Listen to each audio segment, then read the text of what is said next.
tema dessa noite é Adão ou Cristo? Adão ou Cristo?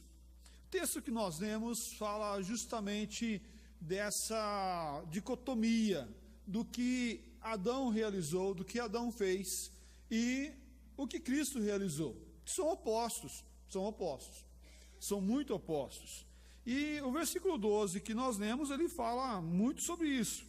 Porquanto, assim como por um só homem entrou o pecado no mundo, e pelo pecado a morte, assim também a morte passou a todos os homens, porque todos pecaram. Adão, o primeiro homem, o pai da humanidade. É interessante que Adão, literalmente, a palavra significa a terra vermelha. Olha aí, a terra vermelha. Certamente, com toda certeza, Adão não foi feito lá da minha região do Paraná, né? Porque lá a região é Areião, né? É Areião. Lá é a região de Areião. Então, terra vermelha não é tanto nossa praia lá no noroeste do Paraná. Então, não foi lá. Terra vermelha. O primeiro pai. É interessante nós olharmos justamente esse conceito de que Adão, ele é o representante da humanidade. O representante da humanidade. Adão e Eva, quando estão lá no Jardim do Éden, está lá tudo ok, tudo beleza, tudo certo. Jardim do Éden é um lugar onde o homem tem um negócio que hoje o pessoal fala, mas e o livre-arbítrio? O livre-arbítrio hoje nós não temos, tá, irmãos? Hoje nós não temos livre-arbítrio. Ok? Ok? Por que nós não temos livre-arbítrio? Porque nós somos pecadores. E se Deus nos largar, o que vai acontecer com a gente? Nós vamos de forma tendiosamente, de forma incisiva, ir para onde? Para o pecado. Então isso não é livre-arbítrio. Livre-arbítrio é aquilo que quando nós temos a razão clara de decidir sim ou não. Mais ou menos assim, a pessoa que fuma, ela é livre? Não. É livre quem não fuma. Porque a pessoa que fuma, ela obrigatoriamente vai ter que fumar. É viciado. Então ele é escravo do vício dela. Da mesma forma, lá no Jardim do Éden, Adão era livre para pecar ou não pecar. Hoje, se Deus nos largar, o que vai acontecer com a gente? Automaticamente nós vamos para o pecado. Ele com a gente já, ainda mesmo assim, a gente pode vir a pecar. E pecar, lembra a definição? Pecar, errar o alvo. É interessante nós olharmos justamente isso lá no Jardim do Éden.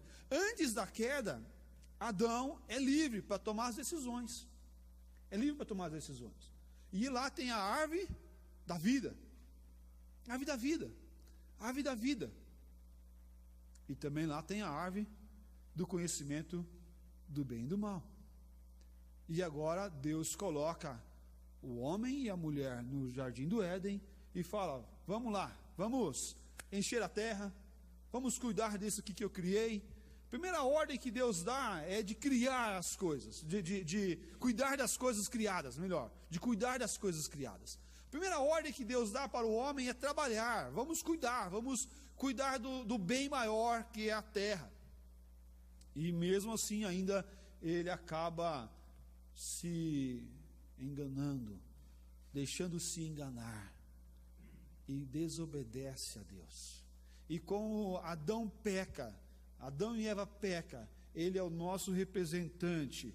Agora o pecado entra no mundo. E é interessante que essa concepção do mundo, que nós observamos aqui no texto, ele fala que o mundo não é somente o mundo conhecido, não é só lá o Jardim do Éden que peca ou que entra em pecado, mas a definição de mundo aqui é mundo, universo.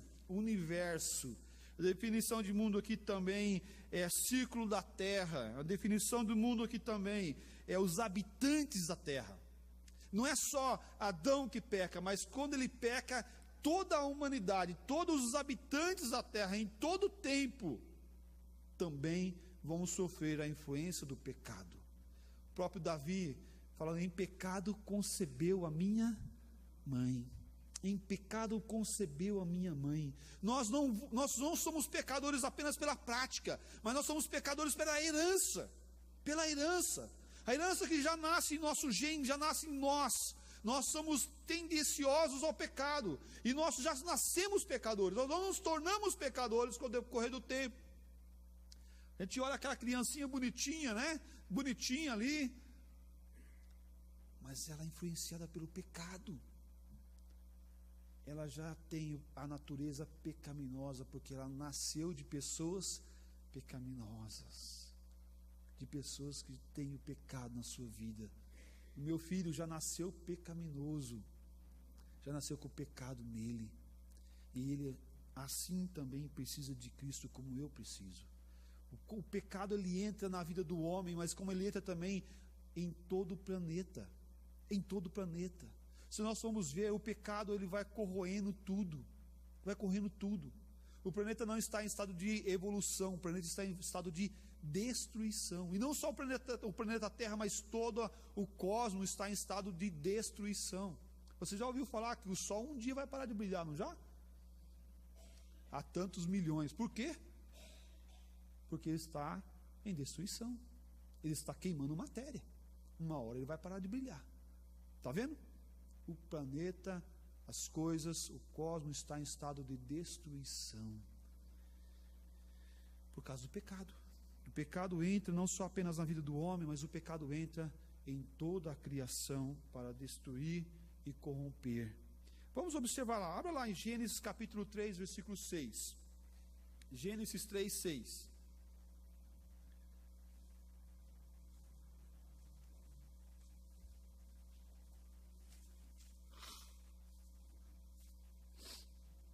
Gênesis capítulo 3, versículo 6.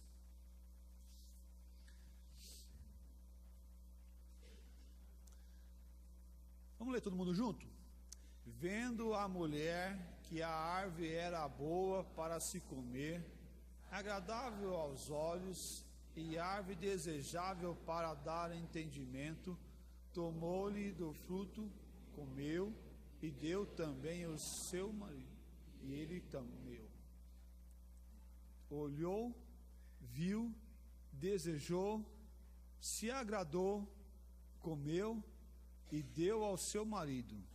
E ele comeu. É assim que as coisas começam a acontecer. É assim que o pecado vai adentrando, né? Algumas vezes a pessoa acha que o pecado vai aparecer como aqueles desenhos que nós observamos lá na televisão. Parece o diabão com um chifre de 3 dentes, um tridente na sua mão, um rabo e algo desse jeito. Não, não é isso. Não é isso. Ele aparece como algo desejável. Ele aparece como algo agradável.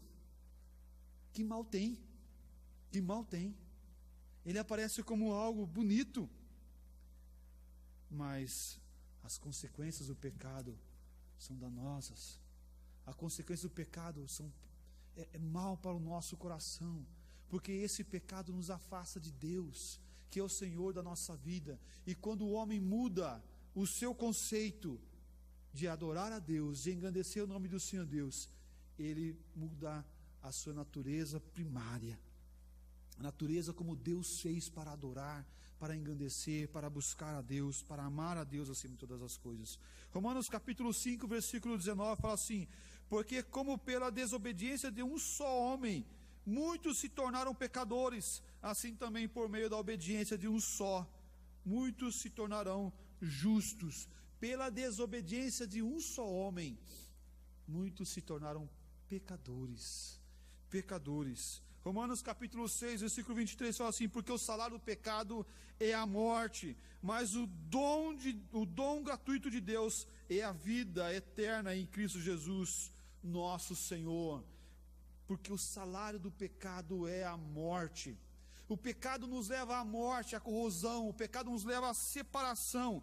E é interessante observarmos que esse conceito de morte é o conceito de separar, é rasgar. Quando nós falamos de morte, é separar corpo de alma. E isso é morte, isso é separação de corpo e alma. Corpo e alma. A morte espiritual é a separação de nós do nosso Deus. Quando ele fala, se você comer desse fruto, certamente você vai morrer, você vai experimentar a morte. Ele está falando de forma dupla, você vai se separar de mim, e por consequência, o que vai acontecer?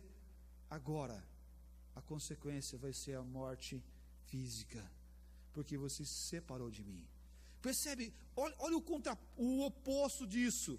No céu não vai haver dor e ranger de dente, não vai haver morte. Por quê? Porque nós vamos estar ligados intimamente com Deus. Nós estamos ligados com Ele no Jardim do Éden, lá com Adão. Ele é nosso representante. Quando o pecado entra, nós rompemos isso daqui. E nós ficamos separados. Com Cristo Jesus agora, Ele vai trabalhar justamente esse ligar, esse buscar, esse interagir. E nós estamos no processo de reconciliação com Ele, a cada dia, a cada momento, a cada tempo. Ele nos dá a vida eterna em Cristo Jesus, a vida eterna que nos liga ao Pai, que é a reconciliação. Nós estamos sendo reconciliados, é o ministério de Cristo Jesus, a ação de ligar e nos ligar com Deus, é a ação de nos ligar com o Pai a cada dia, a cada tempo. É a ação que vem em nossas vidas através de Cristo Jesus. Mas ok, pastor, você falou que pecou, o homem pecou, mas quem me garante que isso chega até mim? Vamos ver lá do versículo 12 ao versículo 14 de Romanos capítulo 5. Romanos capítulo 5, 12 até o versículo 14.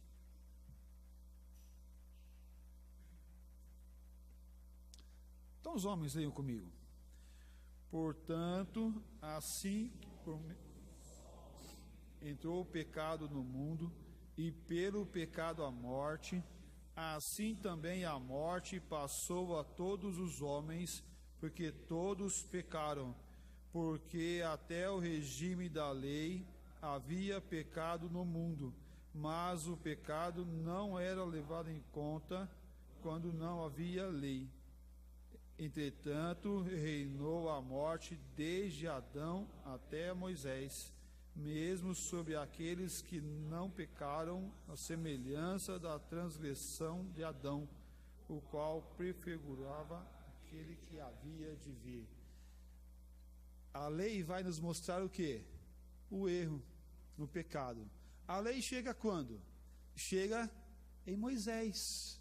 Lembra? Ele sobe o monte. E ao subir o monte, ele recebe as tábuas da lei.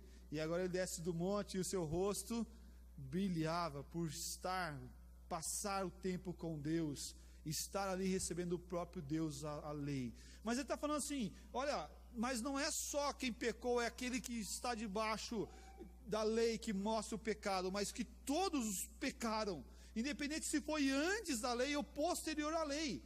Não é porque a lei existia que não existia pecado, porque Deus existia antes dessa lei chegar até nós. Deus existia antes, e essa existência divina mostra o pecado, que é a desobediência de Deus, a desobediência daquilo que Deus deseja para nós, a mudança e as suas consequências.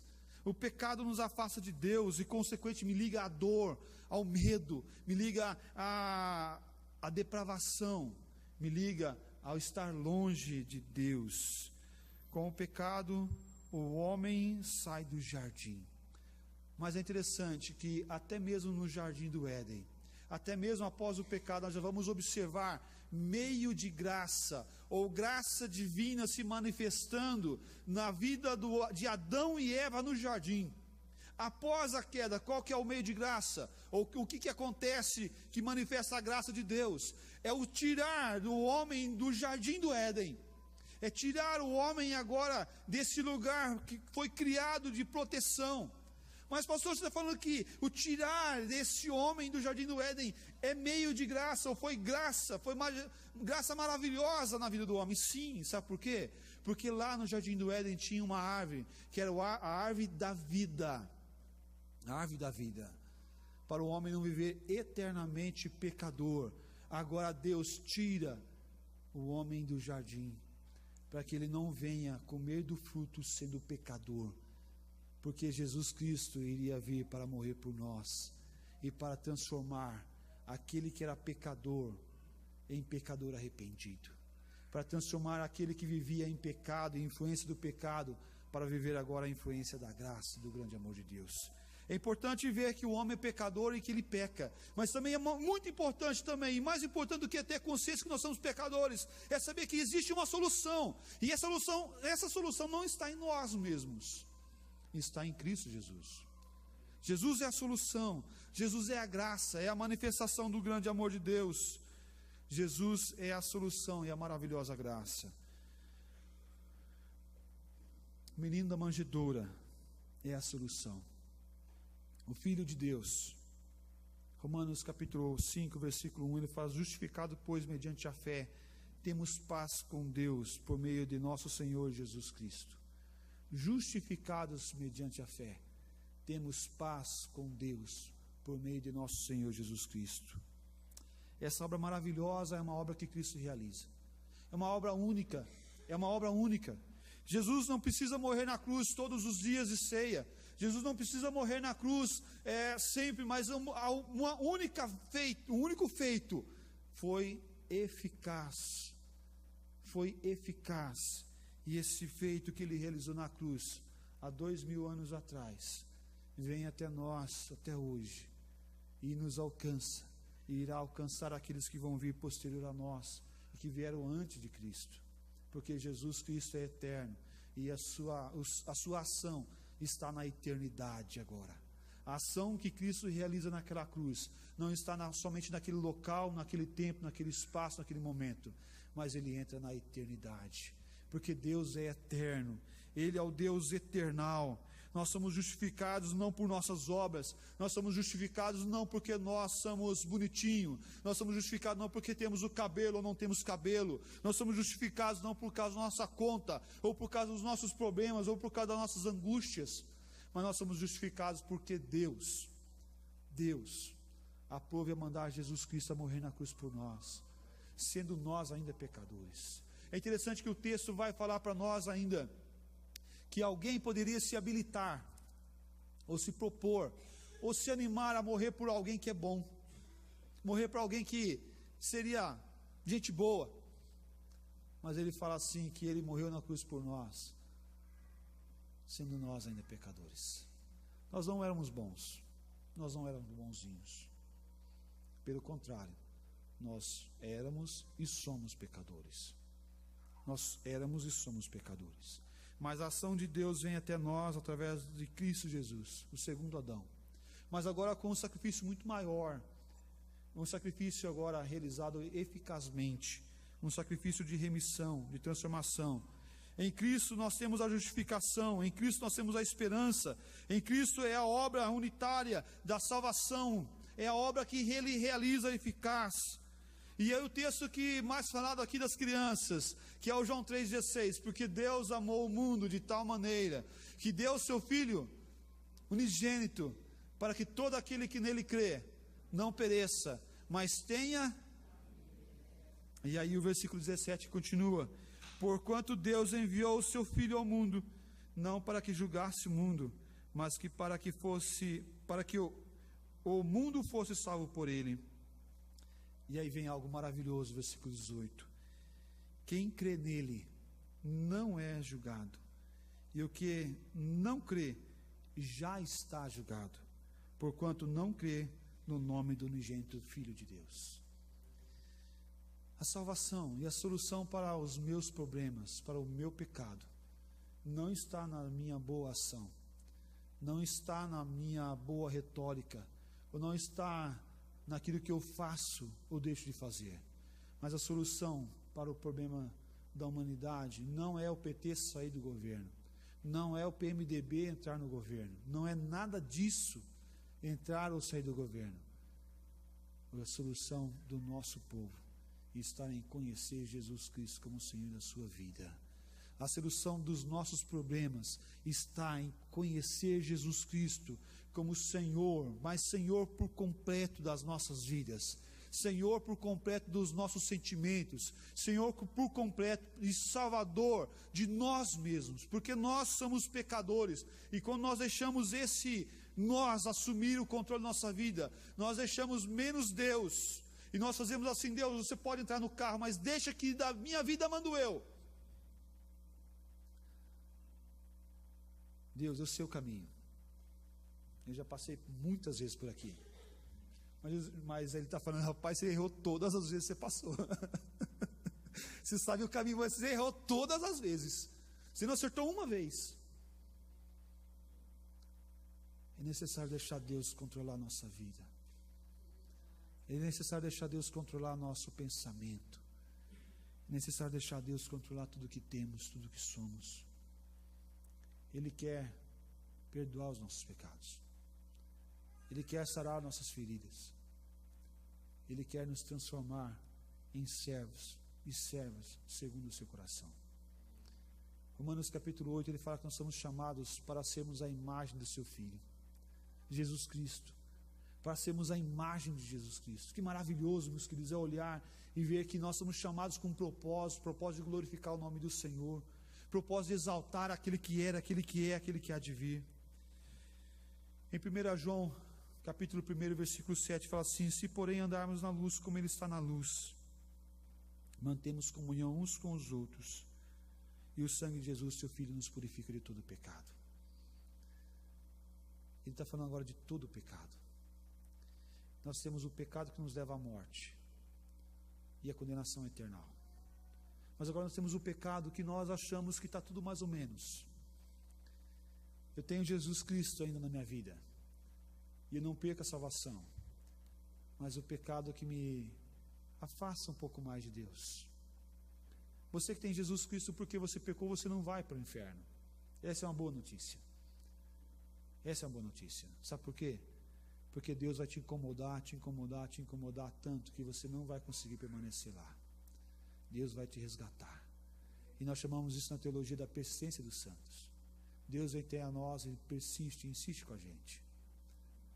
Mas também Ele fala: abre teu coração, peça perdão dos seus pecados, peça perdão onde você não está confiando em Deus literalmente, peça perdão aonde você não está entregando por completo, peça perdão, ande na luz, viva essa luz, caminhe nesse Deus todos os dias.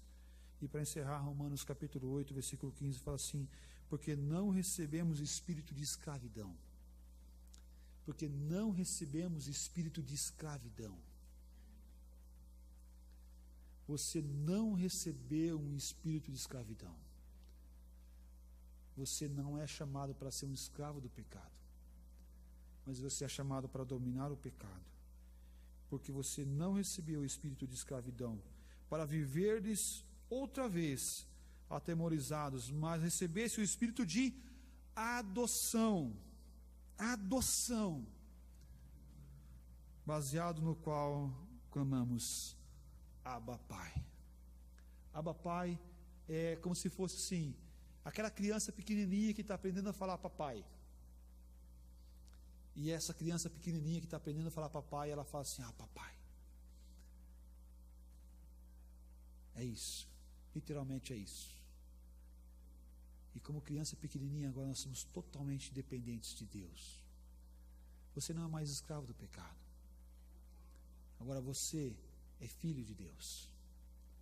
Eu não vou falar que você é filho do rei, que você tem que vencer, nada disso. Eu vou falar que Deus veio até nós.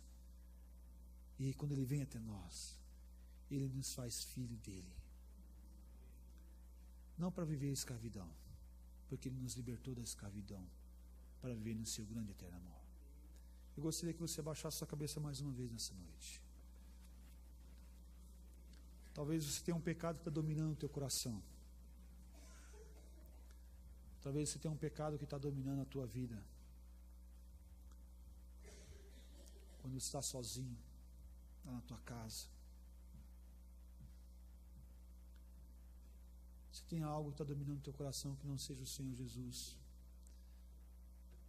eu te convido e eu te exorto, em nome do Senhor Jesus.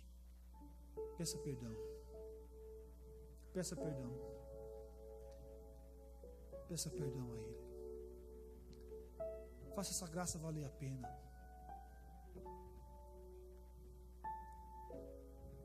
Não jogue a graça de lado. Não tenta ser salvo pelos teus méritos ou pelos teus deméritos. Mas vença o pecado no Senhor Jesus.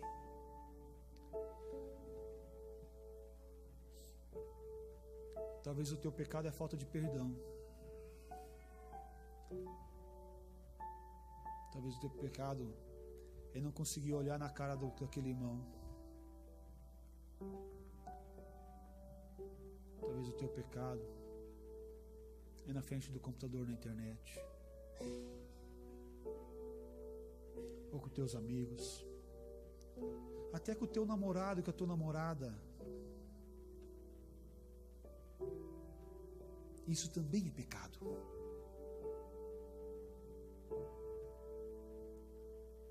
Pecado é errar o alvo. Agora Jesus ele vem e ele trabalha um conceito muito maior sobre o pecado. Não é só o que você faz, mas os teus sentimentos também são pecados.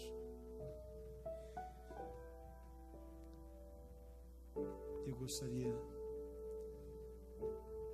que você colocasse tudo isso diante de Deus.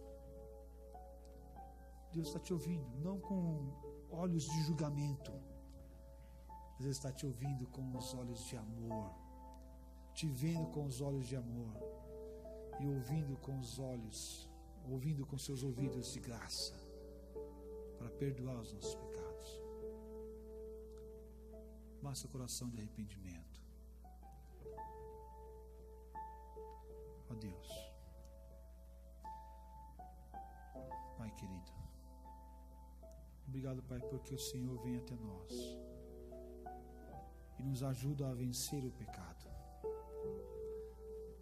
Pai, obrigado porque nós somos mais que vencedores por meio daquele que nos amou. Obrigado, Pai, porque na Tua palavra encontramos palavras de vida eterna, palavras de reconciliação com o Senhor. Ó Deus, não permita que nós venhamos ficar em pecado. Não permita, Pai, que nós venhamos nos agradar do pecado. Ó Deus, mas que em todo tempo possamos olhar para o Senhor e sermos agraciados com o Teu grande e doce amor. Nos ajuda, ó Pai, porque somos pecadores.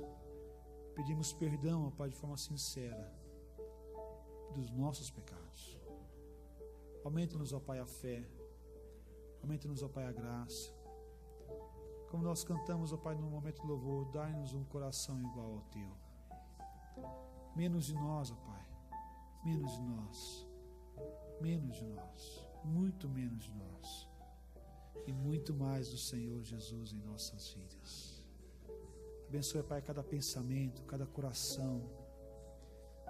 Ó Deus, abençoe, ó Pai, para que haja perdão. Que te venha liberar, ó Pai, o nosso coração para viver o Teu melhor.